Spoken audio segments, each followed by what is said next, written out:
Bulya Imana nigitangaza kokoko. Izubwenge kabisa.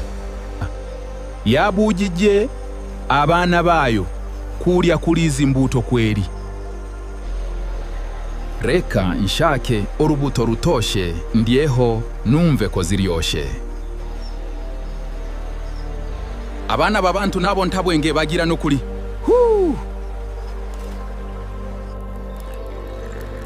Iyi kiwingu yakozwe mu mizabibu yo muri Eden iraryoshye ndakurahiye. Ubwo watangiye gusinda wowe sha nakumvise kabisa. Oya nukuri sinasinze ntamugoro sinda ahubwo arizihirwa sha. Utu tubuto ngiye kuduhisha ahantu kirisizi atazagera sha. Uwo kirisizi nuwahese? Ariko nawe usigaye unyica kabisa. N'umuhanzi wo mu Rwanda wabwiye umugore we ngo reka bajyane muri Edeni. Turaje, turaje, turaje, turaje, mwami waturemye, izina ryawe nirisingizwe mwijuru no mwisi. Adamu urihe ngo dutemberane muri ubu busitani bw'Imana.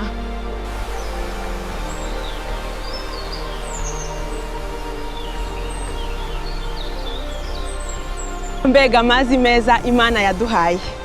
Ubuzima buraryoshye muri Eden. Uri Imana yaremye byose, uri Imana yo gushimwagizwa, wandemeye imbuto nziza cyane, wampaye n'umugore mwiza, ndagushima kuko waturemye mu cyiza, uzaduhe n'abana beza. Mbe Eva we ngwino nkwereke akantu keza sha. Agaki ugiye kunyereka Satani we. Ese kutari kumwe n'Imana wowe? Akira rya kururu rubuto wumve uburyohe rufite mwana.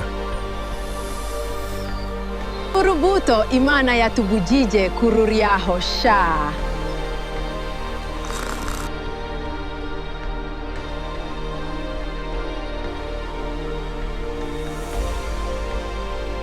Ayayayaya nabaho nibwo naryo urubuto ruryoshye gucya pe. Akira nawe iryaho wumve sha, mbega uburyohe we. Mbega urubuto ruryoshye we, ruryoshye nk'umugore wundi. Igihe nahereye nshaka icyo narya none Imana irakumpaye sha. Oyawe mbabarira utangirira nabi rwose Kasongo.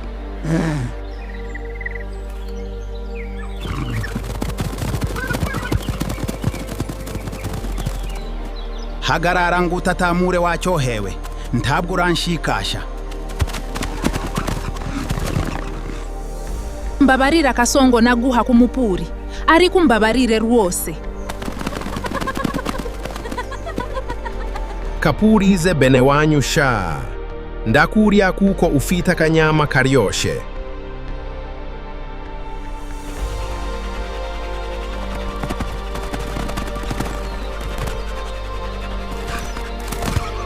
Mbega akanyama karyoshe, kanguterere imbere y'imbavu kabisa. Imana iratuvumye pe, ubu turabaho dute ko yatumyeho.